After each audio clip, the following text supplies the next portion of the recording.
I'm not consenting? Because that's the only way that my non-consent will be proved if it's recorded. But if it is recorded, then it violates my lack of consent. So we have kind of a paradox here. How can I not provably not consent to being recorded if I'm not being recorded? I need to be recorded saying that I don't consent to being recorded in order to prove that I didn't consent. But if I am recorded saying I don't consent, you've already violated my initiation of lack of consent. How do we resolve this? Do we just do a show? I'm sorry, I wasn't listening. Yeah. Were you saying something, Fid? You know, Fid, for the time of the show cast, you're becoming much like Neil Young. Everybody's really stoked when you cut another album and you're on the show because they know that the other two guys is like, we'll go see their concert, but what is the worst part of what is the worst part about being brutally raped by Crosby, Stills, and Nash? Not being brutally raped by Young. You only got 75% of the band to rape you. That's a C where I went to school. That's not. I'm older than go you. home Is with there that. a story? Is there a story or something that I don't know about that accuses the members of Crosby, Stills, Nash and Young of brutally raping somebody? Well, as you know, when you have singer-songwriters, by definition, are terrible people. This has been etched throughout history. James Taylor, Bob Dylan, Blind Melon Yankovic. It's not good. So when you have an entire band of singer-songwriters, the best thing to do is to develop taste and find good music. That's someone we should get on the show. I should get Kenny Loggins, Eamon Lairton. I don't know if you ever caught his stuff in like the early to mid 2000s. He did Stop Listening to Bad Music. Did I ever show you those? He went out to concerts and he would accuse people of attending a concert that promotes bad music and would berate them. And that was he seemed nice. Yeah, well, he ended up doing like a little Subgenius kind of thing. He was doing like This Week with Pastor Lairton, and he was going over the Bible. So I should reach out to him because I talked to him when I was a teenager every once in a while. I made him a little animated banner that said "Stop Listening to Bad Music" with a little guy in his megaphone, and he used the banner that I made on his website. So I was like, "Hey man, you remember me? I was like your biggest fan." Yeah. You're always sending people and doing stuff. You are truly a saint among men.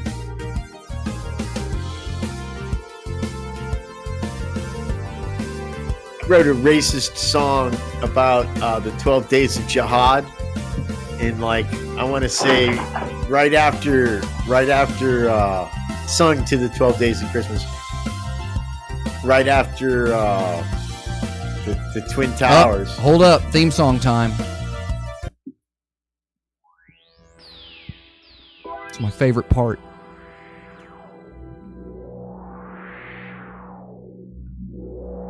You can't spell theme without meme. And you can't spell... Fucking genius, dude. You can't spell Predators love Crosby, Stills, and Nash without rape.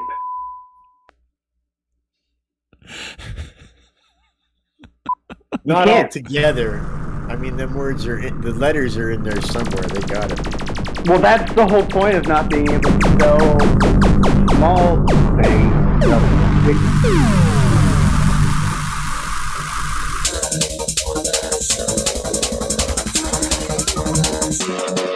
Zero is Spanish for hero.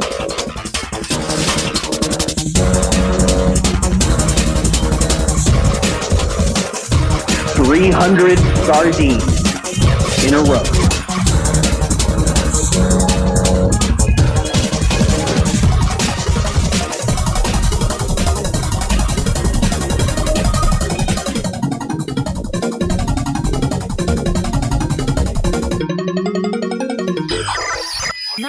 You ever see that it says Adobe in the intro because I was too lazy to just download a film reel?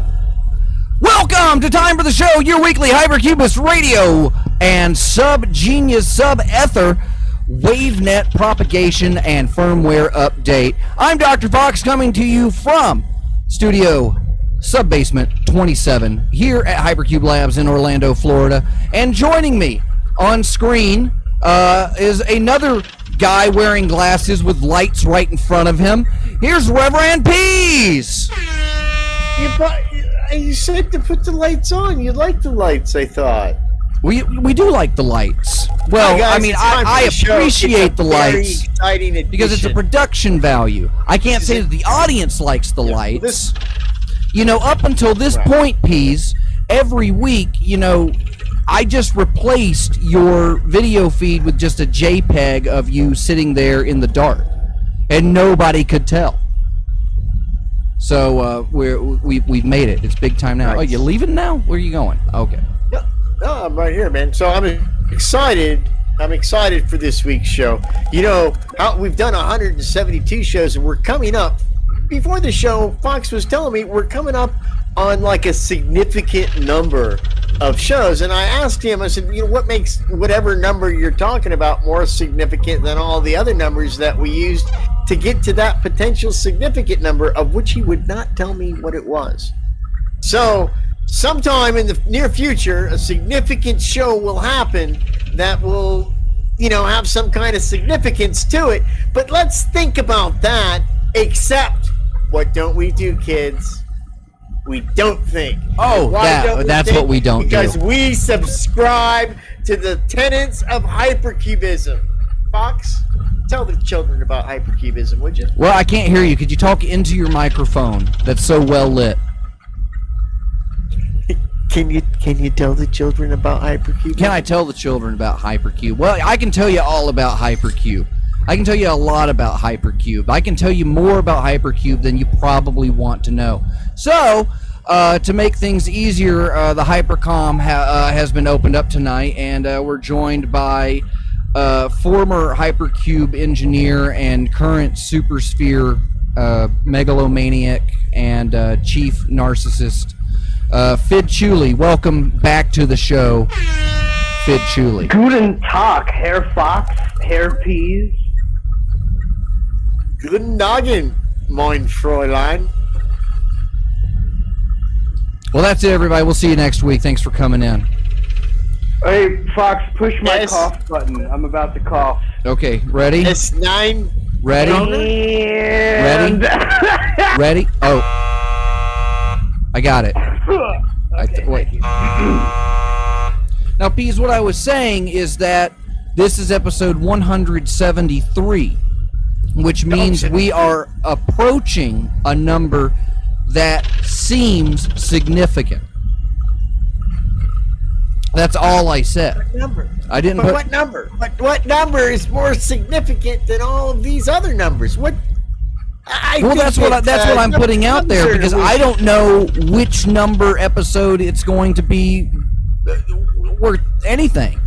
I mean, there's episode numbers coming up that we'll probably just skip. Like when you get a check with 666 on it and you just rip it out of the book. It's not today, Satan. That'd be the devil's check. Not yet, exactly. Did you used to do that? Were you a good Christian, Pease? Well, I was never a good Christian. I was Catholic, if you'll recall. You also lived in a time where they wrote checks. I did. I have some checks in my house right now as we speak. I need to look at one so I can remember what my bank account number is. All right. Well, it's time for my favorite part of the show. Cube News, all the news that's fit to Cube.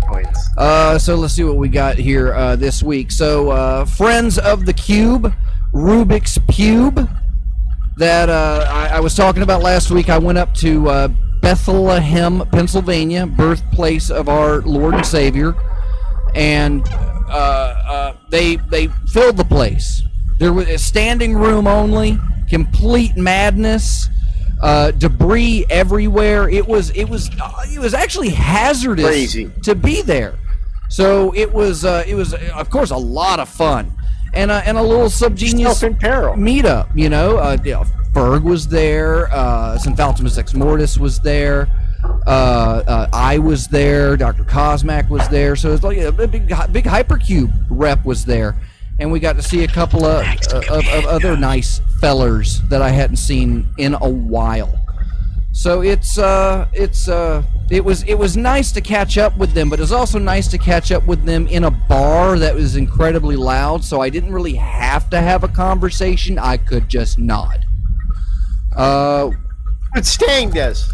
Yeah, exactly. I see. I'm becoming a good cult leader, just like my good pal no idea. Evan Sting of the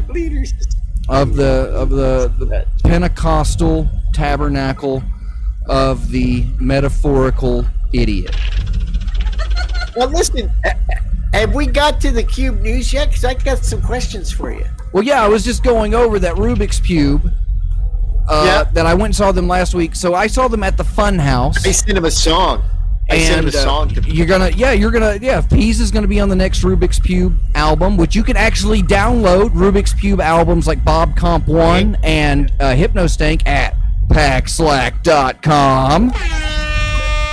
And proceed like nearly all the proceeds that you make on there go straight to them. Pays better than iTunes does. That's so the way it should go to Here's the thing, Packslack too. and get yourself some collaborating trial with them on a soaps and song. that. So they've been invited by the venue. I actually got this from Reverend Loch Ness today. The venue has invited them back to play monthly shows. So that's a big congratulations to them to be for a sub-genius act, not just to go over well and be, because it's a sub-genius show. A Rubik's Cube show is like a little Devival in really itself, but that night they were the only band. They played 3 45-minute sets throughout the evening, and just nothing but fire for Dobbs all night, and they rock hard. And Vanessa's really developed an incredible stage presence. They all have.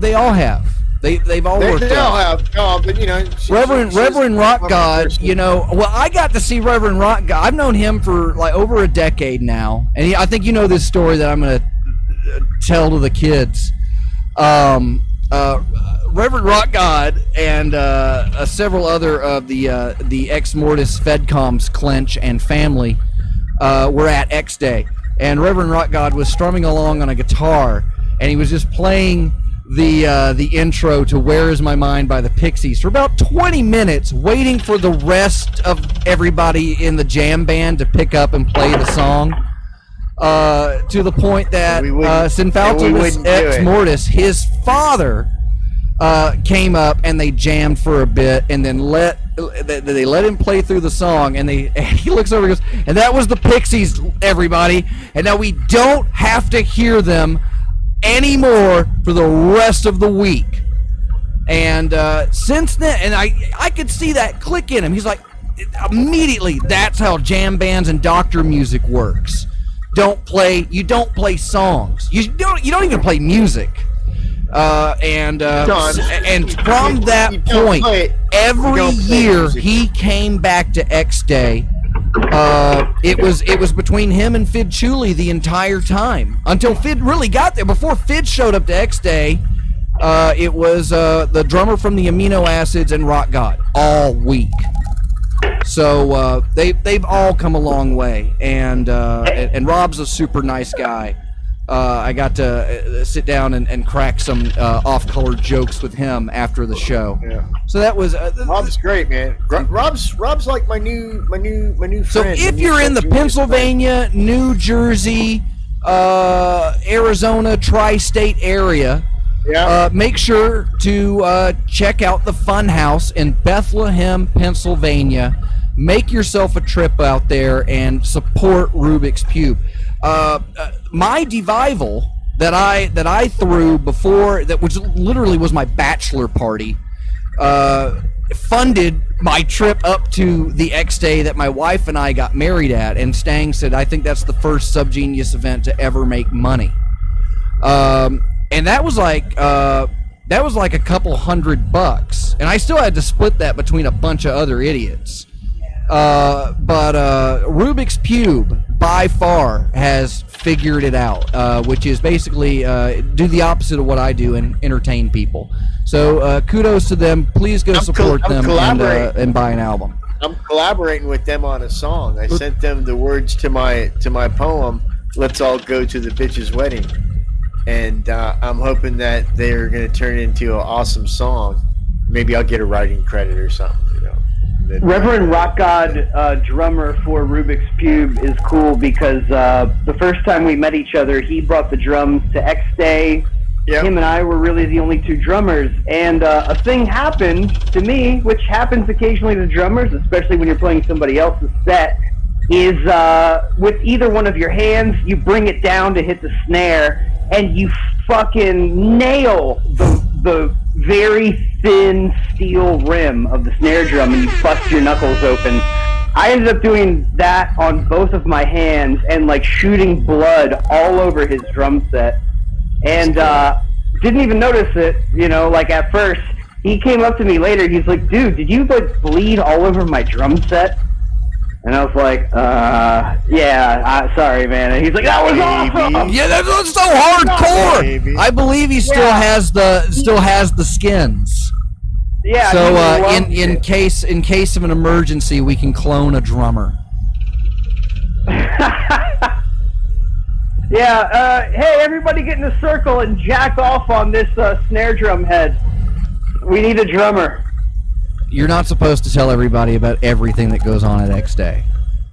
I'm uncomfortable. Speaking of X Day, that's pretty much the only other news that I've got. We're approaching October, which is pretty much when the official announcement's going to go out. So right now, I'm working very, very hard finding somebody else to do X Day. I have put in more hours on finding somebody else to do it than me, than I did than X Day period, and it's not looking good. So more than likely, a Hypercube and Super Sphere will have to once again agree to a temporary ceasefire. Mm-hmm. We'll aim our swords down at the ground. And we'll I guess we're going to be running X Day again. So we'll be making that announcement. I'm planning in October, so that gives everybody up the full 9 months to prepare. We had a really good turnout for an X Day that was only announced 4 to 5 months before it, because it's not an event that you draw locals to. It's for subgeniuses. It's a mecca. It's a you have to travel. It's part of the process of going to X Day is the journey that takes you there. And then usually and traditionally, all of the hell that opens for you when you leave, because that's like the continuing running gag with almost every subgenius I know, is that everything was great and then they left the campground, and that's when as soon as X Day's over, that's like when it's the worst for everybody. Sometimes you find out that identified yourself to the con. You used your debit card on the way in at a bunch of gas stations on I-75, and instead of holding $50, they held $100. So you're kind of scrambling for cash. And then you get stuck in a van that breaks down, or you have a car accident because you let the convicted felon without a driver's license drive the rental car down a hill. I'm not saying it was his fault because he's a registered felon and an unlicensed driver in a rental car. In all fairness, there are not a lot of driver ed programs in prison. So it's just sorely lacking. Yeah, it's just driver's plates. Or license plates. I would tell this to anybody that hasn't been to an X Day yet but wants to go. And when we were talking about like how the pilgrimage is part of the experience. Yes. The experience of just the travel part too in X Day that you've never attended before is an indelible moment that you'll actually never forget, in the same way that people remember where they were when they heard Kennedy was shot, or when they, where they were when they first heard about the Twin Towers. You're taking this trek, and you have all of this anticipation, and also all of this like uncertainty, and like, oh, well, what am I doing? These people that I've been talking to, and like people. I've been active. I've been talking to all these people. I've been listening to all the podcasts. I've been listening to Free Think Radio and Hour of Slack and the material. Yeah, and then so like on the way, there's a lot of like kind of emotional, like it's not anxiety, but it's a lot of like yeah, a little not knowing what to expect, and it's really exciting. And that was anybody that's as we would talk to people about it. Like this X Day was a lot of people's first X Day. Yeah. Despite the returning people, and a continuing theme from people is like, I'm kind of scared. I don't know anybody. It's far away. There's camping, and this year, there is the heat. That was our number one killer, was the heat. But we had the pool, which was constantly being used. Clothing was optional. Clothing completely optional. My brother from another mother, RC23. Caller 23 here, everybody. Caller 23. What a pleasure it is to hear your sweet melodic voice and be in the presence of such a talented young man such as yourself. Kudos and greetings to you, sir. How goes your evening? Does it fare well? Caller, I'm afraid that your performance at X Day has totally offset your canter with peas now. Could you turn down your radio, though? Turn that radio down a little bit, caller. Speaking of X Day, just real quick question here. Just caller 23 jumping in. Now, I hear this, we're going to do X Day in 9 months and this and that and whatever. Wasn't there another plan for like an asteroid was coming around on October something of this year? Yeah, like in just a few weeks. I think that was canceled. Because we did. Most people don't know this, but I am a practicing shaman, licensed by the National. How can you be licensed if you're still practicing? Well, it's just how it works, dude. You have to talk to the other shamans. But I averted the asteroid with my shamanic powers and doo-wop singing, and thus negated the need for. So once again, you have ruined the end of the world. I'd like to point out to everybody that the morning that we gathered around the pylon that caller 23 constructed there with his bare hands. It was beautiful. Bare hands, bloody, so bloodied, awesome. Chapped, bare hands. And that was something I wanted to tell caller 23 today, because I did happen to watch a video. I watched. Did you see the video I going around? I watched a videotape about the Church of the Subgenius, and it does feature a buddy of mine who, before he died,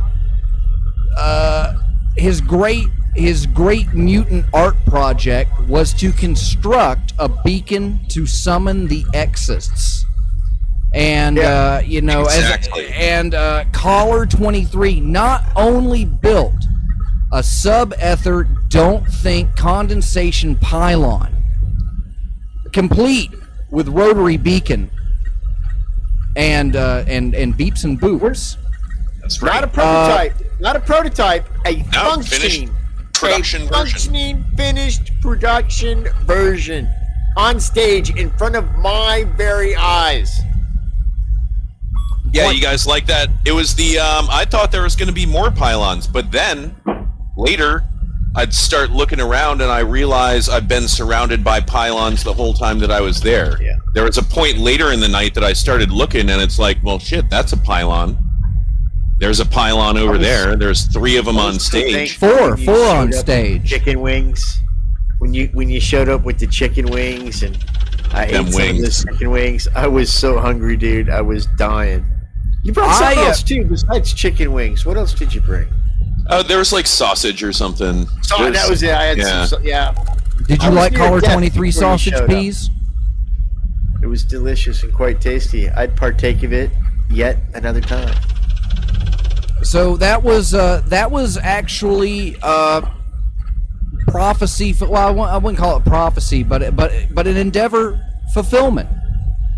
Caller 23 built the pylon that had translocator codes inside to navigate the Exodus directly to us. And but it didn't work. It didn't work. And because at about 7:01 a.m. out of a fit of rage, where I attacked the pylon beacon itself and immediately dismantled it, while going through, I noticed that the resonator and the resonator element, the Pesium crystal inside, as well as the translocator on the device were deactivated, and the crystal was missing. And the only person who didn't show up at 7 a.m. that morning happens to be on time for the show tonight. So, I'm not gonna point any fingers because that's impolite. What I'm gonna do is I'm gonna shake my fist in the general direction of somebody that I believe completely usurped our ability to transcend the conspiracy and keep us locked on this planet for another year at least. And now you're telling me that you're channeling on like a pay-per-view access level my sub-ether networks to interfere with celestial bodies. Is that not true? Is it? I'm sorry, who are you asking? Yeah. Who are you accusing of all this stuff? Because I don't think I've heard. Nefarious. This gentleman who is it that you're actually accusing? Well, are you accusing me of something? You know what they say about people that make accusations is that they're usually good-looking people and they're right about everything. Right. Yeah. So and very, very handsome. Someone who's 4 fingers. I'll just make a hint that someone with astounding levels of handsomeness failed to show up at 7 a.m. at the same time that the transponder seemed to be deactivated and the elements inside completely ransacked. There would be no need for me to take the Pesium out of the pylon because, as you can see, I have my own Pesium right here. Oh, yeah, look at that. You got one of those exclusive Hypercube Labs gifts that was only available at X Day. And you know what we didn't? I didn't bring to X Day, and I think Fid has them, and we were supposed to sign them, is we've still got a few. Actually, I don't think I've got any left. This one's mine. But this is the special edition Time for the Show Feast of the End Times cassettes that we didn't bring. I think Fid's got a stack of them, so just like any Subgenius event, you buy $10,000 worth of dicks, but you leave the tape cassettes at home. So, I have 4. Not exactly 4. So we spent so much money on those dicks, on that box of dildos, and we didn't even use it. Speaking of spending money on props, it was really weird. Because, Fid and I had worked on a concept that we thought was going to be a fantastic new interactive activity that was going to bring us all together. Drag me down in this with you? Keep my name out of this, sir. Well, we had a wheel. And one of the first concepts that we had was when we find somebody fucking up, they're going to spin the wheel. And one of the primary punishments on this wheel that was featured from day one was bass to the ass. where you would be slapped Ass to mouth. completely bass Bass to to mouth, ass. ass to trout. So it's so there. I know Aster 6 and Cosmac went out and got the fish. I had to find a fresh fish. We actually had to go to three. A whole fish, A right? whole fish. I had to go to I 2 found that. different grocery stores. And what kind of fish did you get? Day. Do you remember? It was some sort was of a good local size- it's a freshwater tilapia. fish. It was, yeah, It was a maybe. big old tilapia. How do you And how do you know what it because was? I found it, How I do found you it. remember? I found it. I knew where it was. You found the you fish? Stole it. You stole it. And No, then I you knew did where it what was. with it, Peas? And then you did what with it, Peas? I kept it around for a while. Where'd you keep it? Where'd you keep it? First off, we have Peas admitting so many that he adventures. stole the fish. So the fish had. I didn't steal it. I just knew where it was. The You just fish was borrowed it. back there in one of the coolers. You just Remember borrowed I it, got you those put it 4 back. styrofoam coolers. Peas enacted forced And it was in one of those reparations coolers. on me by robbing me not only of one of the greatest public humiliation challenges in the history of live entertainment. Didn't have time for it.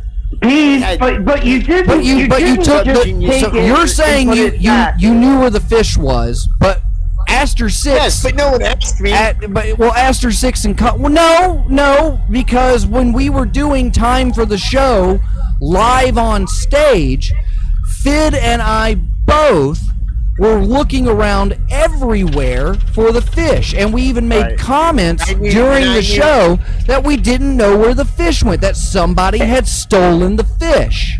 And you didn't At that pipe time- up. You did not pipe No, up. at that Peas. time- We brought it up. But no. At that time, I did not know where the fish was. I found the fish the next morning. So you didn't know where July you 5th. didn't know where the fish was during the show. Until the next morning. And I chuckled to myself when I saw it. I'm like, oh, there's the fish. Wait, where'd you find it? In one of the ice chests back by the ice machine that we rented. Okay. Okay, And then, so you and then find it the took next day. So And then you took it to the security center, right? you told No, me you and told the Cosmac- naked me and girls at the Cosmac front went to desk check it, that And hey, you I took it found to the this. Security. Yeah, you're like, hey, anyone has really. Guys, security been is. far I mean, we had already had a decide week that you full fish. of fish leaping out of the water. So the Here's the the fact that point. you found a fish somewhere the shouldn't thing. be that If you'd surprising. have wanted a fish that bad, you could have had one. The You point could have had is one readily that available. Peas do look more like fish. Peas. did the I just biggest don't- Peas move of all time, which is he found a fish in a cooler at X Day and he treated it like he found a lost kid at the mall. Oh, whoa! Let's not get into that one again. Well, I didn't say the way you treated that lost kid at the mall. I said the way that one would in general. I'm not You talking mean the one about. that was on the news? I'm not that. I'm not. That like they talking never about found that the one. body? That's the one that I'm not talking about. Grand caller. Theft. No, I'm working on it. Grand Theft Baby. Why don't we just have a show? Wait, let's get Flux Rutenberg here on the show, and then all 4 of you can just roast Peas and tell him what an asshole he is. Well, we haven't even gotten to the point where we're telling you that you're an asshole. We're still Like trying. I We're said, trying. It's around the corner. I think that's going to be right around the segue. Okay, Yeah, but we then wanna haven't soften you up a gotten to little it bit yet. Then we haven't We gotten wanna- to it yet. So you found the fish. Surprise! I didn't know- I didn't know that you found the fish. Fuck off. So where? Okay, so Did find the fish. all right. And what'd you do? You just threw it away, or did you throw it in the lake? No. Did you throw it in the pool? I told you. I saw the fish and I chuckled to myself. You guys were all doing stuff. Then I Cleaning. looked up We at were Cosmac cleaning. That's and what we were went. doing. You weren't. No, there was nobody up. Nobody was cleaning or doing shit then. Unless you might have been in your little house that you guys stayed in. But the rest of us, me and Cosmac, were like, we're gonna go get a real breakfast. And so we went and got. We went to one place. It was too busy. So then we went to a different place. We had some breakfast, It was. I think I had. Sometimes it's in the Goldilocks and the Three Bears peas. Come on, what happened to the fish? The fish stayed in the cooler, and you know, I was like, okay, well, we hadn't done. No, we well, wrestling, hold we on, hadn't because done eventually hits, we Fid hadn't and done I, Genius Court. Fid and I had to clean out everything over in that area. Fid and I cleared out the beer, and we cleared out the Okay. coolers, and we looked through the coolers. We saw no fish at all. Well, You know, I Pete, believe. I really appreciate what you're believe- doing for me here. I really appreciate what you're doing for me, but I think we can all just end this facade now. I'm going to come right out and I'm going to tell it to you. Let the truth be known. This whole time, Pease has been actively trying to defend me from this coming to light, but I'm just going to let everyone know. You remember we were cooking the chicken wings? You remember we were cooking the sausages? And Say then it's not Caller true. 23's already No. drunk the minute that he showed up there or whatever. Turns out, next thing you know, we found this fish and we cooked it on the barbecue. And there was no fish. We already ate it earlier in the day because we didn't know that it had another purpose. We just grilled it and ate it. I'm sorry. I'm so sorry. No, there must have been two fish then, because I'm telling you, there was a fish in the thing the next day. I chuckled to myself. Ha ha ha! Well, it was Well, one of those well, what- moments okay, where so what- one fish was enough to But here's feed. the thing. So you don't find- get on me, because the other thing we talked about in that show, we made a big discussion about whether we would do bits or if we wouldn't do bits. And the consensus was at the end that we didn't do bits. So we didn't do any of the bits that we Peas, said the about. bit, we did do a bit. The bit was us talking about whether or not we were going to do a bit, and we kept that We discussed going. that as well. For 4 hours. Because Yeah. we talked about Which I that was carried, the which bit. I carried for 15 minutes straight. The entire show we did was a bit where we were doing a sound check before the show. And then Right. when the sound check was done, we finished. Right. But we never did do the sound check because we circled Raucous back to it. applause and relief. We didn't do a sound Good check show. because, yeah, It was there's a no good show. recording of it. I regret that there's no recording of it because it was a good show. That was the best show we ever did. That was the best show we ever I think did. that was the best show Caller 23 ever did. You know, a lot of people don't know. By sitting out of it. Caller 23 is he's a super sub genius. And the thing is, but he's really coy. He plays coy with the church. Like, you know, when you have that cat. You gotta and, make like, him want it. It's a tease. it's like Caller 23 is like that cat where it's like raining and the cat's pawing to get inside, and so you open the door and it goes meow, and then you go to pick it up and it goes meow, fuck you, and then it like makes you chase it like into the rain so that you can pick it up and put it inside. That's Caller 23. He's that sub feline. He's like a wet pussy. But don't underestimate his powers. I'm here to tell you. Oh, you cannot. I, the Peas, underestimated RC's 23 the whole time he was doing the show with us. I never appreciated him because he can be a little long-winded from time to time. At the time. But That doesn't sound like the Caller Next day. 23 that I know. at X Day, when I saw him assemble the pylon, and I'm telling you, they're going to be sheet metal screws that they're pulling out of that stage for the next 100 years. 'Cause That the and whole cigarette case of butts, them was yeah. scattered about. But man, and there should have been a whole tape of that because it's literally one of the best things I've ever seen somebody do. And the fact that you nobody totally records that shit, conceptualized that, That's why you have to go to X Day. You can't just That's why you gotta hear go. about X Day. You Shit can't watch happens. X Day on YouTube. You have to actually go there. Yeah, and we, you know, thankfully we Well, had people we like, could, but we like couldn't Reverend figure it 80 out. and We other couldn't people figure out how to in do the it. chat. Because we had a couple of Sour Sallies out in the crowd that were saying, "Wow, the live stream sucks," And people Fuck saying, her up, "Hey, peace." dude, they're out in the middle of fucking nowhere No. with cell Shut up, phones fuck her up, trying to show you what's going on. You should be happy you're getting anything." And Yeah, as if the bandwidth at Wisteria was impeccable. Yeah. I couldn't call home for 3 days. People sent the police to see if I was dead.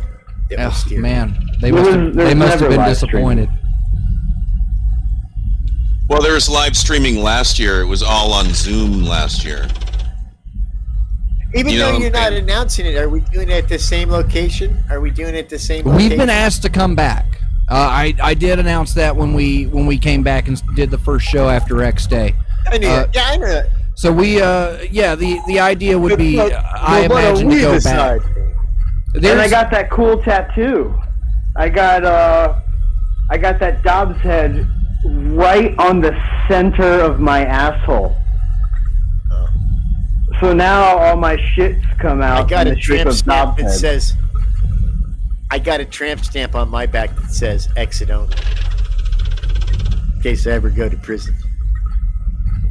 Yeah, well, in prison, everybody, on my belly. but On my Peas, belly. but On my Peas, belly, in I have prison, one that says, everybody's "This is not looking a for an stamp." exit.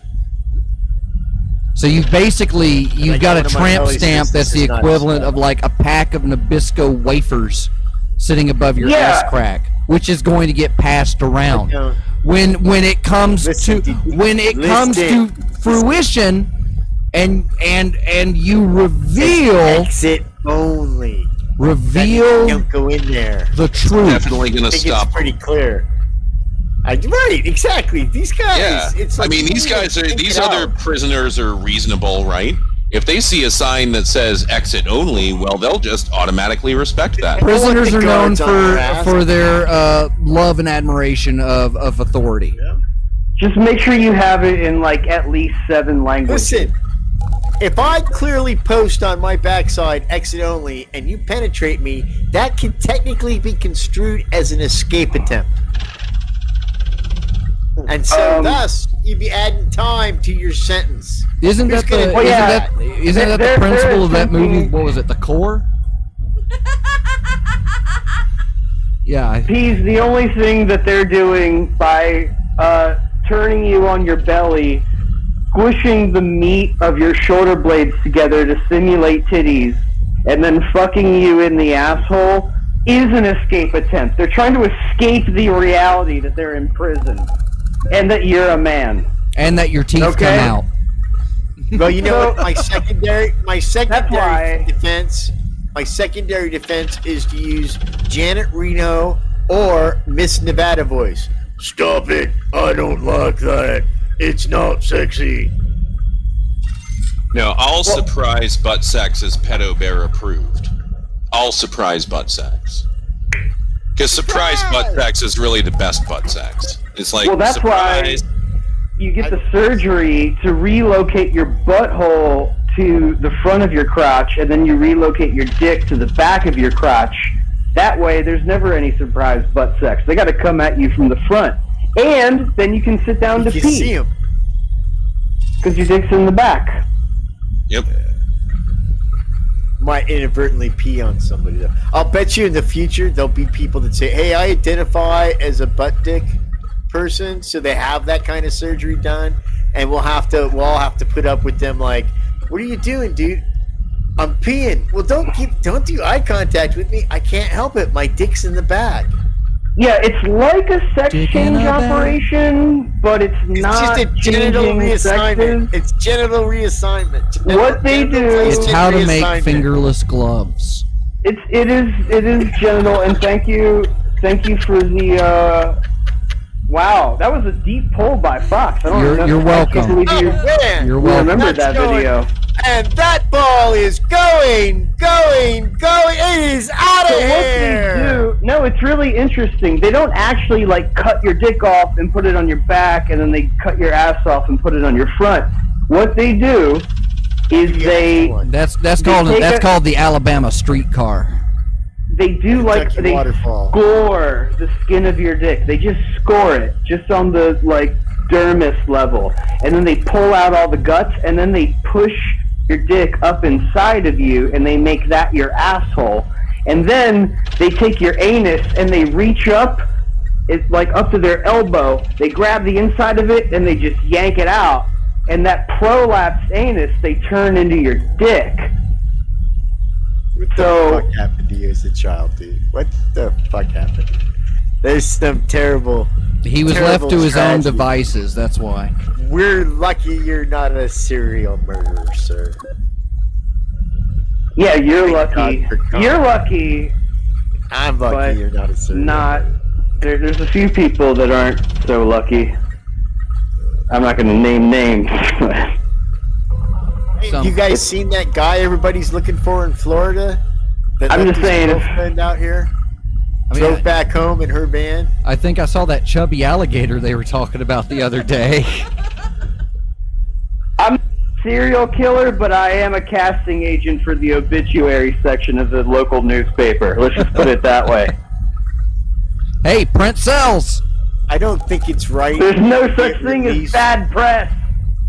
I don't think it's right that if you get released from prison as a serial killer that you're not allowed to vote.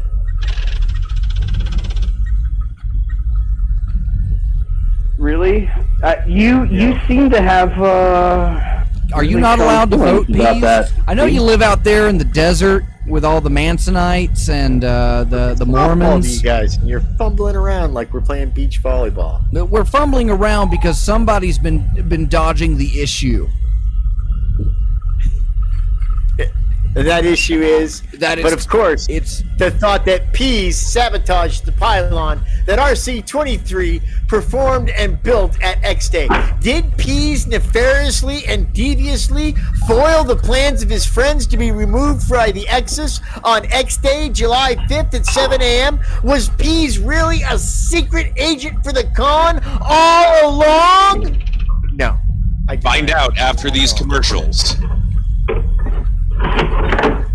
It was just weird though, because I remember, because Pease was like the first person to leave X Day, and so What time did you leave, Pease? not soon enough. We And spent the we first X Day. we were hanging out at the security tower, which was Ferg's They left beautiful me to die. RV. They left me to die. It was we didn't leave you to die. We left you to sleep on the merch. God, I hope I have a picture of that somewhere. And by the way, I hope you I moved do. the merch aside. Because there's I the curled up sign, the little yeah, the wall. sign I above hope- the merch table. Yeah, the sign. You fell asleep under a sign that said "No sleeping on this couch," Ever. and you use the merch as your bankies. No, I It didn't. was Oh, Yeah, That we was had my we had to backpack. pay Stang for like 5 Bob shirts because they all smelled of Dentine ice. No, you didn't. No, you didn't. yeah. They all had like Krispy Kreme frosting all over them for some reason. It was weird. I didn't think we it- couldn't pull them apart.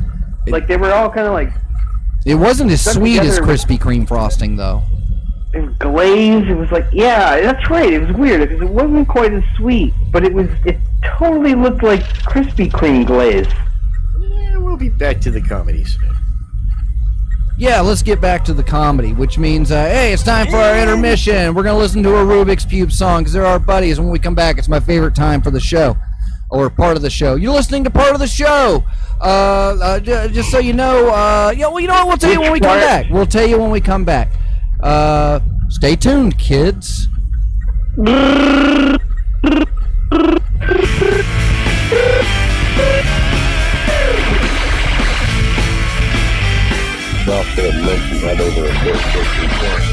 Hey, by the way, you guys, just so you know, you're definitely not broadcasting on Freethink Radio. Yeah, we're gonna cover that when we come back. What? When did that happen? It has never played on Freethink Radio tonight. There's no point that it cut out; it just never started. Yeah, we'll be back in a minute. Speaking of X Day,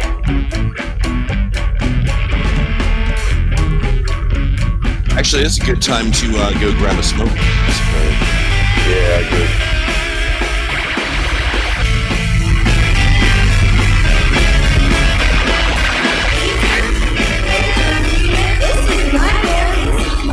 time you smoke, your coolness attribute increases by 30 XP.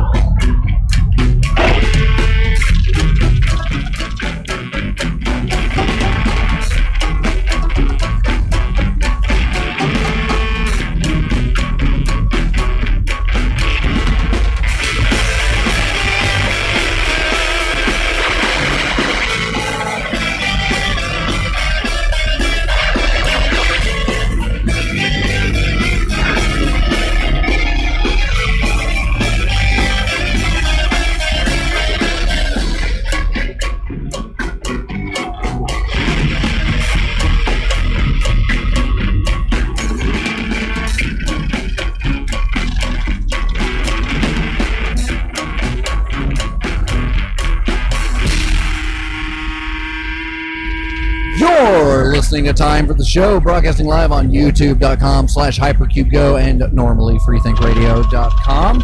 That was Rubik's Cube with Spinning Top, available on the Hypnostank album that you can purchase at packslack.com.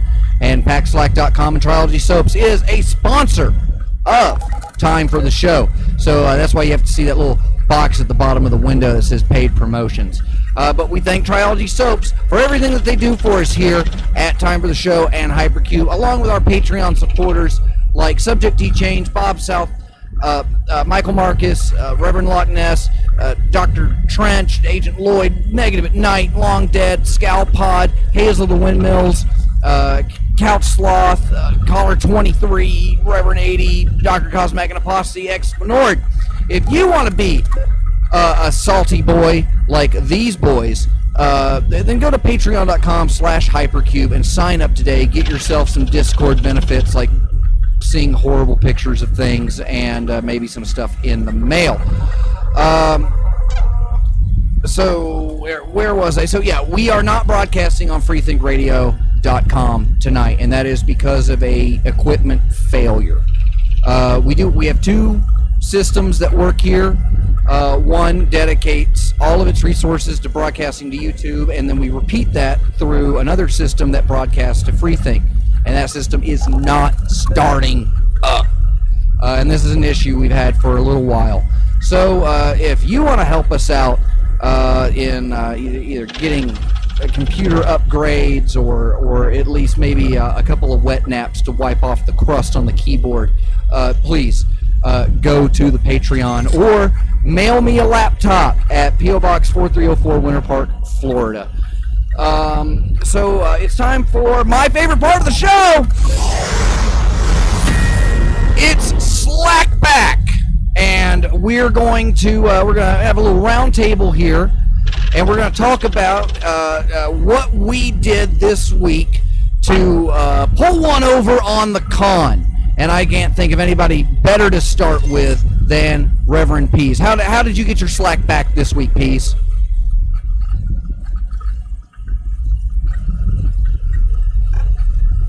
Well, my cousin got COVID, and I've had to work at the school for a long time. You know, I was working from home. I really started liking working from home. So when my cousin got COVID, he had been at the house. So I told the school, hey, I got exposed to COVID. And then they told me, which is dumb because we all have to wear masks here in Nevada and stuff. Well, you have to go get tested. Yeah, otherwise you might breathe in Nevada air. Yeah. You can continue to go to work, though, in the unknown, perhaps infected state because you're vaccinated, even though a lot of people vaccinated now are getting COVID, it seems like. But yeah, keep coming to work because none of the rules would make sense. So I took the moral high ground and said, I will not risk, like this. I stood like this. I will not risk my fellow co-workers' lives unnecessarily. And without thought and process, I, Pease, do hereby elect to work from home for this week until such time I can get tested and then return to work. And that's what I did, and nobody said shit about it. So your COVID test matched your SATs. Very good, very good. All right, Fid Shuley, how'd you get your slack back this week? SATs suck on SAVs. Yeah. Well, Dr. Fox, I'm happy to report that I did get my Slack back this week, and I'd love to share with you how I did so.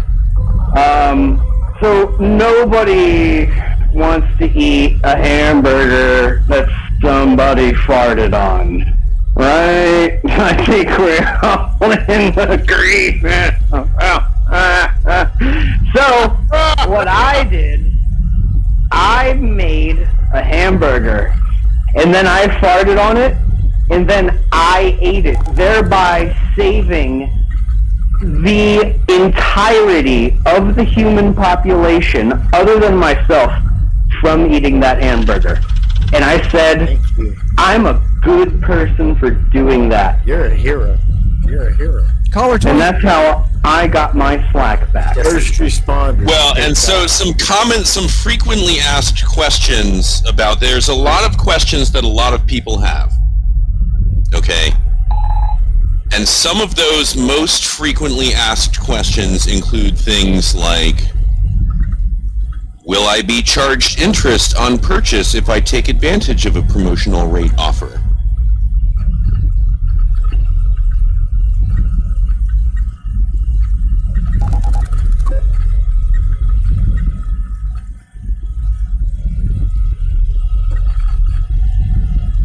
This promotional offer does not apply to your card purchases. In addition, if you make purchases while carrying a promotional rate cash balance, you'll immediately incur interest on those purchases unless you have a 0% rate on purchases or you pay off the entire account balance each month. FID. Hey, I'm a different person now, man. Balanced. FID, You're do I balanced. need to make the monthly minimum payment to you or what? You know, What types of balances can we transfer between each other? that's the problem. Do you understand what I'm saying? That's the problem, Caller 23. You don't get it, okay? When you keep making... Doesn't get it. When you keep making the minimum monthly payment to me, the balance doesn't go down. The balance is still there. That's what I care about. That's- between yeah, us. that's- It's the balance. balance and works, all yeah. you can do to show that you care do about the one thing. balance is make the minimum monthly payment to me. Well, that's because I've been Month after asking month myself, after will I month. earn rewards if Same thing. I take advantage of our promotional relationship? I open up And the my answer is promotional no. No, I will not earn rewards if I take advantage of our promotional rate Do you relationship. have promotional rewards you can give Caller 23?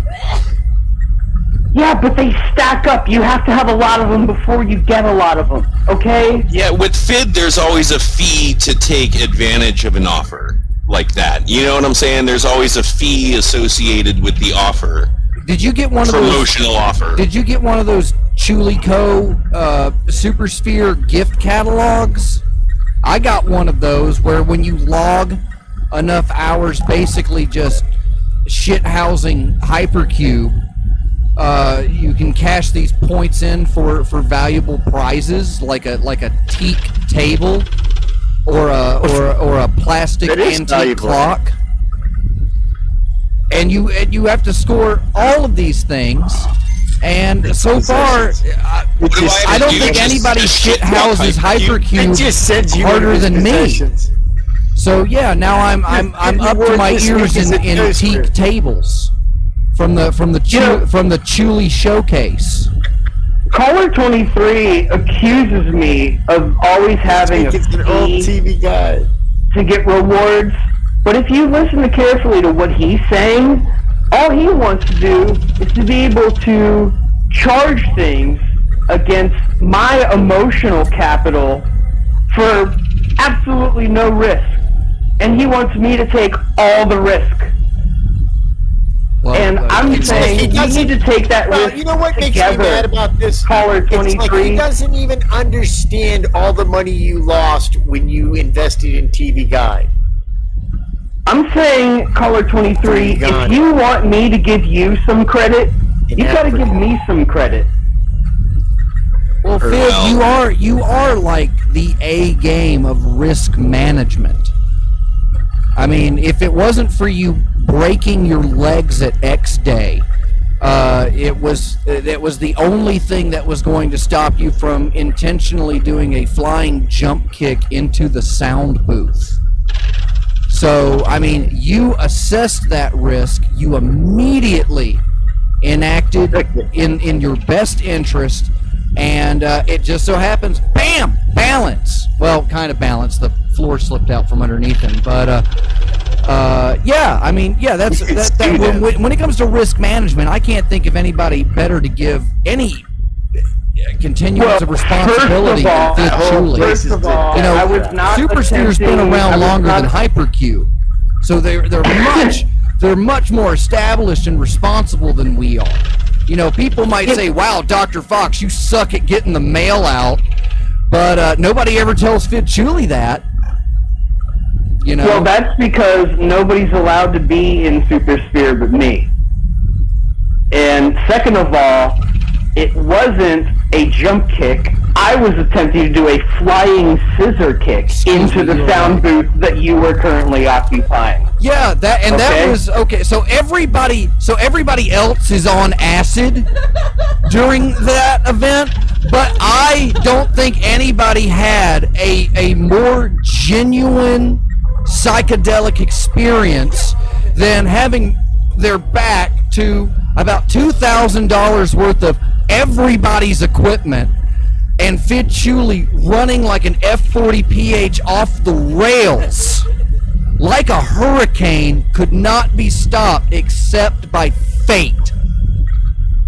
So I remember because he locked eyes with me. I'm in the booth. I've got my cans on. You a kid. He's just tripping over by the pool, dropping cigarettes in the water. And No, I wasn't. That's a lie. and You were. you were so wasted. And was but not. Fid locks eyes with me, and he gets this big smile across his face that told me I have a great idea, and I'm gonna do it right now. That was like I've seen that look before. That's usually the look I see before I hide, because I can't say I'm ever embarrassed to be with Fid Chuli, just fearful for my safety. You mean like that time he got punched in the face? Yeah, well, I mean, I held the camera. Yes, exactly. I didn't tell him to go over there and snuggle with the homeless man, but His girlfriend. My wife. yeah. Good comedy, though. No, but It was a beautiful moment. But that was lesson in nothing. because I can still see. I had a car crash. I was in the back seat of a van when I was like 7 years old. I can still see exactly what I saw when I was 7, and I can still see just the oncoming onslaught of just pure subgenius chaos as he's running towards me. And it's like every drug I've ever had in my life could not compare to like the 3 seconds of just time dilation and watching. Maybe hypercubism is working for me, because that was my moment of time control when I was able to get a split second before receiving what would have been Fid's right foot into my face before my back went into all of the recording and streaming gear.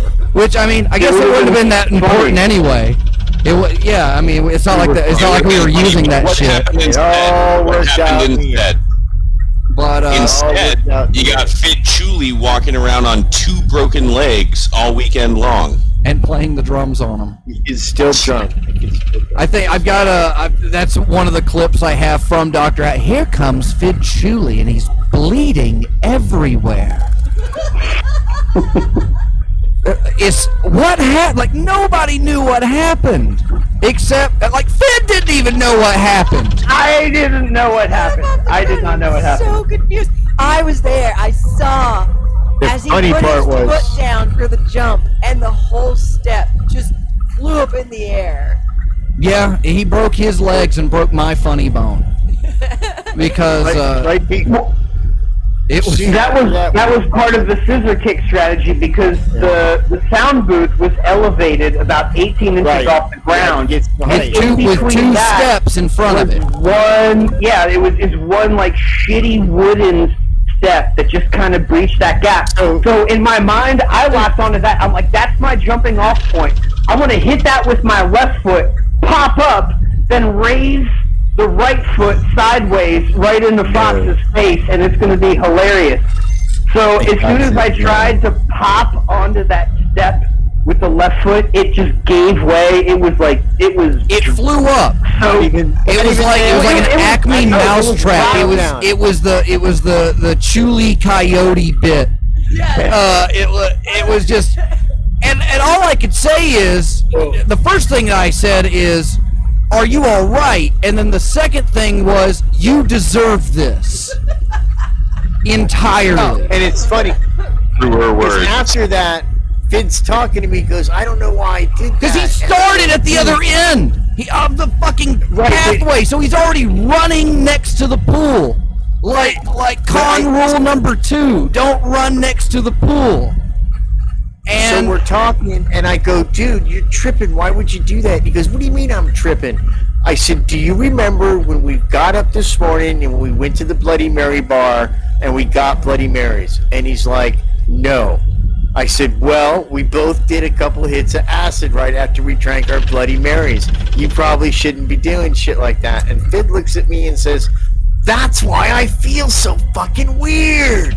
Yeah. Throughout the day, like, everybody keeps saying I took acid. I don't remember taking acid, so I don't know if they're fucking with me or not. I genuinely don't remember taking acid. You about it, like, and all I said was, "Where'd you guys get acid?" And exactly. I got a hint that something was up because it's 9 o'clock in the morning, and I'm sitting over at the booth, and I've got my cans on. And it can't be that early. So it's noon. It's noonish. The hour of slack is going on, and I'm running the boards as best as I could. And we do have recordings of those because I sat there and did them. And Pease comes up to me, and I'm great. This is great. This is on YouTube because I can try and reenact it. He comes up to me. Oh, I've got the fisheye lens on here too. So he's like, "Hey, gotta stay hydrated." And he hands me a can of water, and I'm like, "Thanks. I'll keep that in mind." He's got this big smile on his face, and I'm like, "You do have to stay hydrated because it's hot." I guess he's looking out for me. So why is he drinking water? And I look over, and there's this concrete bench next to the pool, and Pease is watching the hour of slack, and he's kicked back on like one elbow. Again, this is YouTube, so I can do this. So he's like back on one elbow and one leg up, like fucking Nancy Drew, about to like come up with the final piece of the puzzle. And he's got this big smile on his face. He's like, "This is great. There's all those people I tell everybody I'm friends with, and I'm over here, and Fox is over there working, and I'm gonna put my cigarette down." And this is when I figured it out, because he put his cigarette down. He got halfway through a cigarette and put it on the concrete bench next to where his ass was. And within only a few moments, he looked around for his cigarette and got another one. And within, I would say, 3 to 5 more minutes, he did the exact same thing. And he was setting them in a puddle of water that he was almost sitting in on the bench. And so there's these cigarettes soaking in water, and he doesn't even remember putting them there. And I said, something's going on here.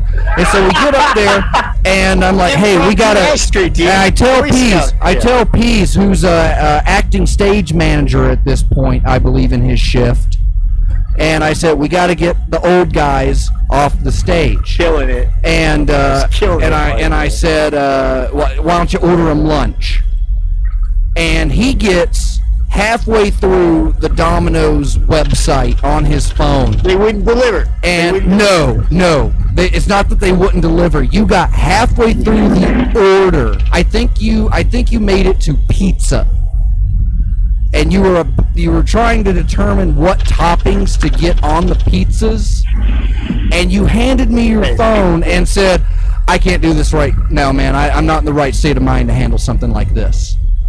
And I go, you're not in the right state of mind to order a pizza? He's like, yeah, man. I took a bunch of acid. I was worried about Fid. Oh, you were mad. You were so mad. And so he gives me the pizza. So I'm already on the boards and getting ready for a set change. And Pease gives me his phone. That's what you like to do. And so Pease gives me his phone, and that's where I find out that they're not going to order there. That they don't deliver there. We either presume because it's at the end of a dirt road, or they're blacklisted. And someone comes up to me, so I've got to change something out, and I'm getting pulled by one person in one direction. I'm getting pulled in the other one. And someone comes up to me and says, Dr. Fox, somebody wants to buy merch. And I go, oh, I got to take care of something real quick. So I turn to Pease and I hand him the change for the merch. And I said, go in there and sell what needs to be sold. Here's the change. And he looks at the money in his hands and goes, what am I supposed to do with this? And I said, that's the money you give back to people when they pay too much. No, it's two different stories. And that's when he's like, dude, I'm on acid. I can't do this right now. And that's when I utterly lost it. So yeah, in between that point, so I don't know when the Fid thing happened. I believe so. I found out that everyone was tripping balls from Pease. Cosmac had come in and said, Cosmac came in and picked up, I guess I need to look at the schedule while I still have one brain cell left. And I'm like, yeah, it's been kind of rough out here. It's hot. We're all tired. But yeah, there you go. But he had the look in his face of, yeah. And all three of us were together. He was, yeah. And that's when it came to me that not only was Fid Chuli going to give me my own psychedelic experience, but he was also tripping balls as well. So he was so fucked up. He barely remembered a Bloody Mary, which I know is like Fid's go-to meal. When he's not mixing Soylent with Heineken, like a Bloody Mary is like a golden corral for Fid Chuli. Little bit of everything in there. Whole fucking food pyramid in a glass. And well, if it makes you feel any better, I got my comeuppance because I accidentally... You didn't get your comeuppance. The stairs got their comeuppance, and you got your fucking legs broken. And I got my nuts dumped into the diarrhea-filled, clogged-up toilet. Oh, yeah! We were going to talk about that, where Fid Chuli's threat to, quote, blow up a bathroom, end quote, had nothing to do with an actual bomb. I would disagree with that. I think there were some bombs involved, and I think they were planted before. I think it's an IED situation. You know, they hit him. They. But actually, we advertised X Day to Subgeniuses as come to X Day, Dr. Hal, Reverend Stang, flush toilets. Like that was the number one draw to come to X Day this year, is because we had potties to go in. And air conditioning was a very close second. And and of course, as the land of the Land of Fid learned, just like Worsteria learned, you need to be on top of your bathrooms when subgeniuses come to town. And one of the bathrooms was just nuked by just, at that point, 2 to 3 days of subgenius dietary habits on vacation. So Just saying, guys, when you're puking into a toilet that's clogged with shit, You it's start not to quite think as about your life choices. it's not quite as entertaining as watching a Disney movie. It's not quite as pleasurable as because gravity's a bitch and water has viscosity, and that means there's a lot of splashback. So Fid suffered himself through that. We were, he had hobbled off. I think Pease and I were reconciling in the Super Sphere Meditation Dome, and Fid had gone off to the bathroom, and I looked over to Pease and I said, now, typically, this is the point where I ask, where's Fid? Is Fid okay? But I'm genuinely asking this because he is a busted walnut shell of a man. I mean, he already looks like a Holocaust victim when he got there. And when he left, he was looking more like a gulag detainee. Wasn't that much better. And he goes off to the bathroom, and we had like a little discussion, like, man, we told everybody there's going to be bathrooms here, and they did have them, but it's subgeniuses. Good, God bless these people for trying, because they tried.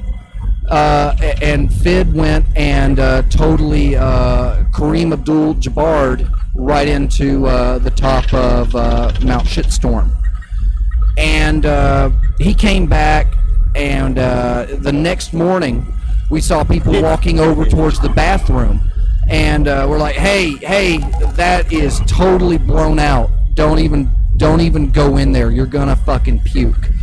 And normally you don't tell subgeniuses that, like, wait, hold on, they're gonna go in the bathroom. Let's see this. Like, we're trying to save people at this point. Lives are on our hands. And they said, oh no, you just go to the one around the corner, where there were 2 more bathrooms.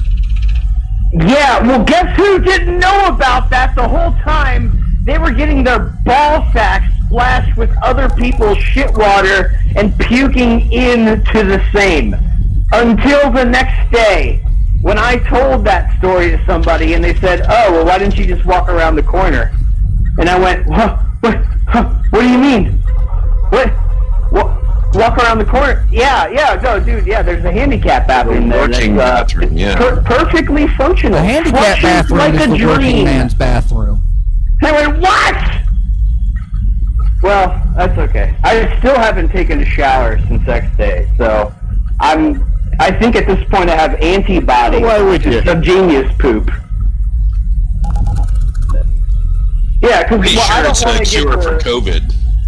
I don't want to get the vaccine for subgenius shit. I want to directly expose myself to it so I get the antibodies. They're way more effective.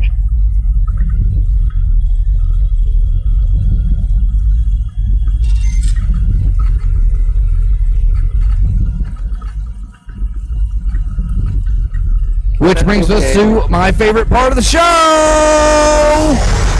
My second favorite part of the show, but okay.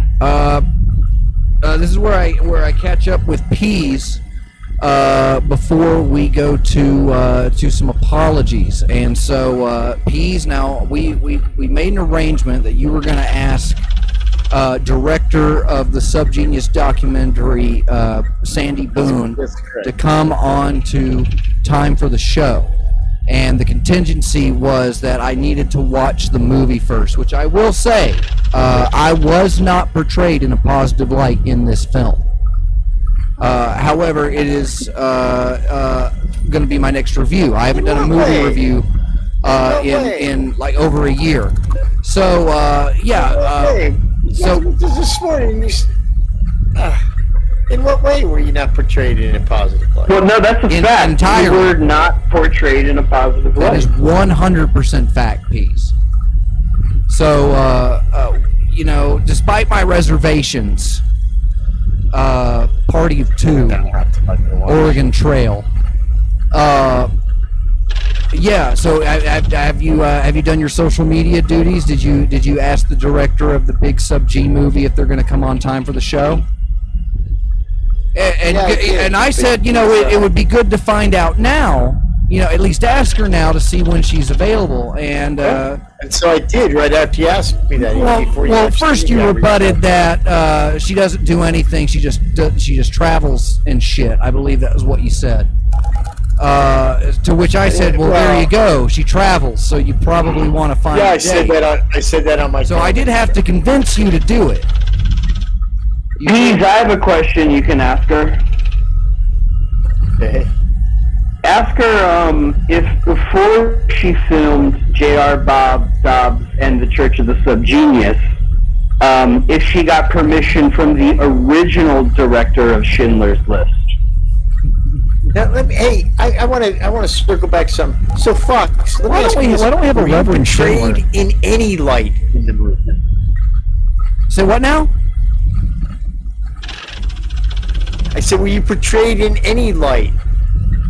I'm sorry, you're not coming through. You're not making sense. But why am I apologizing? It's time for my favorite part of the show. It's Peace's Apologies, where Peace is going to tell us what he's sorry for this week. What do you got for the kids? Kids. Well, right off the bat, I want to apologize that while we've had almost every member of the cast here tonight, and what a pleasure it's been to have caller 23, RC23 as we all know him, and Fid Chuli here on It's Time for the Show. We greatly miss the presence of our most recent addition, Flux Rutenberg, who for some reason still seems to be lost into the woods and wilds of Florida. It would have been a full Crosby, Stills, Nash, and Young reunion if only he had showed up to this significant show that is leading up to an even more significant number in the future. And I'm sorry that this isn't that significant number in the future show, but this was a pretty good one. It was a pretty good one. I think that Fox is trying to lure me into a trap, and when he says he was portrayed in a negative light, I don't know what that means. Now I have to watch the damn movie again. I did call Sandy, and I didn't call her, I text her, but I happen to know that she actually is on a trip right now, and Wow, so... look at that! Sorry, there was a bug. Never do you forget. Feel better? You feel better? Never forget. Anyway, so I'm sorry about that, but I'll reach out to her again. I would like to hear your review. I'm gonna have to watch it again because again, I just don't see the negative thing in relationship to you. So I'm gonna look at it this time, and I feel like you guys are making a joke on me or something, but it's fine. Just like them frying pans, the little tiny frying pans you guys sent me. I don't know. I still don't know what that meant. Although it was one of the times after I rage quit, so I'm sure it has something to do with the show that I. Those are your brain on hugs. Oh, those are my brain on hugs. So I'm sorry about that. It's a good show, and I'm hoping to do more shows in the future with my good friends RC23 and Fit Chuli and Artis and Astor Fox. I think it's a great group. That we had a lot of things that we didn't do the next day, and it wasn't all my fault. We really did run out of time. We had a lot of things going on, and to be honest with you, by the time I told Fox that I was tripping, I was almost done tripping. So it really didn't interfere with anything. Sometimes it's hard to look at the phone. Okay, Danny, because things are wavy. Yeah, that was fun. you were doing me a favor. You were doing me a favor. Well, I thought you liked what, that's your thing, but it's, hey, live and learn, kids. Live and learn. Now I have some boundaries that I know, and I know where they're at now. They're defined, and that's That's how the human condition works as you interact in this thing that we call collectively a society, filled mostly with people that we couldn't stand to be in the same room with. But that's not the case with these fine ladies and gentlemen that bring you time for the show every week, and our wonderful Patreons that support us and continue to give us things like LED lighting and money for sticker gum, that, you know, the stuff that keeps the stickers stuck. Without that stuff, we'd sticker residuals. we'd be done. Yeah, stickers residuals. It's a big lucrative thing. That's where my mind was going, and that's why Dr. Fox and I, the Peas, are such a great team. It's been a great show, kids. I miss you all. Here's a big wet peasy kiss. I didn't take the Peasium, and I didn't foil X-Day, and I won't this cheer either. Wow, Sorry, you man. swing your cane around so much and you don't even hit yourself in the face once. Come on, give us one. The audience wants you one. Come on. Stay down. Phil Chili, you got Look, any? I even shaved for the show. Look how I'm all pretty and handsome with my soul patch. Phil Chili, you got anything for the kids before we go this week? Yeah, don't do any drugs that I wouldn't do. Caller 23, anything from you? Nope, just blow my load and then close 31 tabs. Well, my name's Dr. Fox, admin castrator of Hypercube Labs. Find out more at hypercubego.com. This show's brought to you by Packslack.com. It's a website where you can buy stuff, and sometimes it works. So head on over to Packslack.com and pick yourself up a musical album or a nifty t-shirt or some of that other crap that I've got lying around. Thanks to Peas, Good, and Caller 23 for coming in. Scalpod and the Rat Hole for showing up in the YouTube chat this week. I can see the chat in the window now. That's neat. So make sure if you're listening to this show, check out freethinkradio.com where we normally are. And you get 24/7 commercial-free sub-genius radio programming. Original shows every day of the week.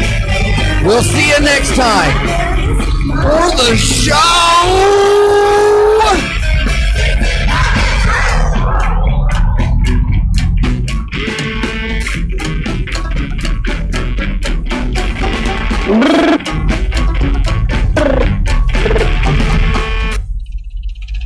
All right, and we are clear.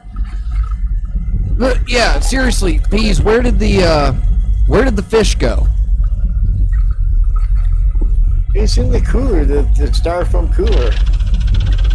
The styrofoam cooler where? By the ice machine. Okay, well, Fox is getting at something. I'm not going to blow him out of the water all the way yet. Yeah, it's just because I remember when we were leaving for, because like I said, you were like you were the last one to show up and the first one to leave, and you took off with Hal for the airport, and then later that morning we were all told we were going to die, such as X-Day. And so we're hanging out for what little bit of time we have left up at Ferg's.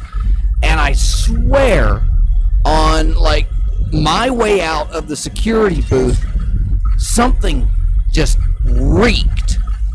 Like something didn't seem right. And I was like, did we take, because we kept a lot of props and stuff over at Ferg's. I was wondering, like, did somebody take the cooler and put it in Ferg's trailer?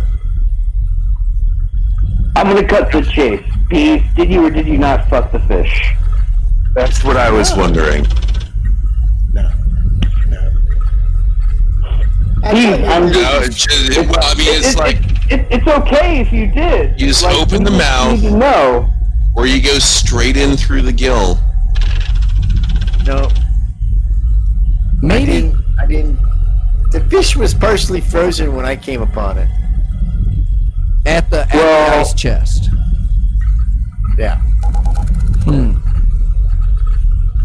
Somehow it it ended up in the Castle O'Ferg in his refrigerator that was kind of like external to his RV.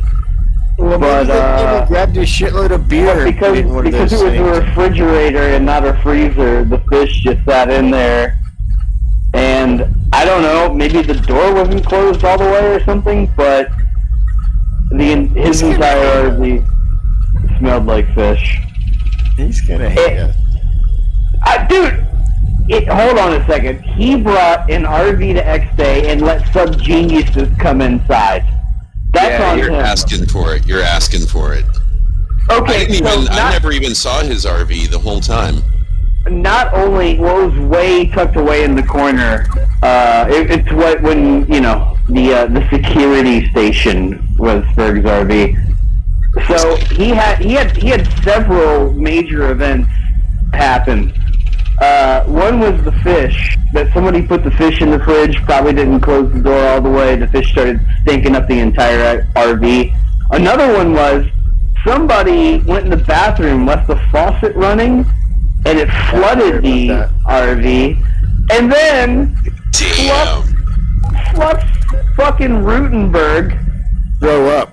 he got all drunky poos, and he had to pukey poo, and he puked into like a cooking pot in Ferg's RV, and then just like left it there, And then didn't clean it up. Yeah, he puked into the pot, and then just like set it somewhere, I gotta get and to then the stage. left. Like, well, this isn't my RV, so I'm not in charge of doing the dishes. So I'll just leave this pot full of vomit right here, and yeah, Well, good time. Awesome. Can't say that was a walk in the park. Yeah, so it's kind of one Ferg. Ferg's already was like, no, I'm not bringing an RV next year. I'm like, yeah, well, you should have known better. You've been at every. Park it down the road. You know what I'm saying? Don't tell anyone.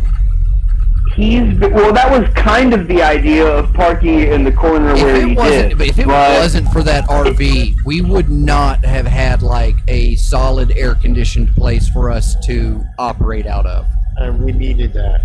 Well, there was the clubhouse, but that's public. You mean yeah, the clubhouse where they kept turning off the ceiling fans because they didn't like them? Wait, was there actual central AC in the clubhouse, or was it just the fans? There were, as I remember, there were 4 ceiling fans up at the top, and I would turn them on every morning. And when somebody would come through and start setting up for the day, they would come in behind me and turn them all off. And I'm like, oh, are we not supposed to use these or something? And this person tells me, I don't like them. I don't like air conditioning. I don't need any of that. And so it was at no point did nobody say, oh, it's just cost effective. We're just trying to save electricity. We're on the end of the grid here. We're just trying to be careful. The response was that they didn't like ceiling fans or electricity. So that lady was nuts. I had to come through every couple of hours and turn the fans back on.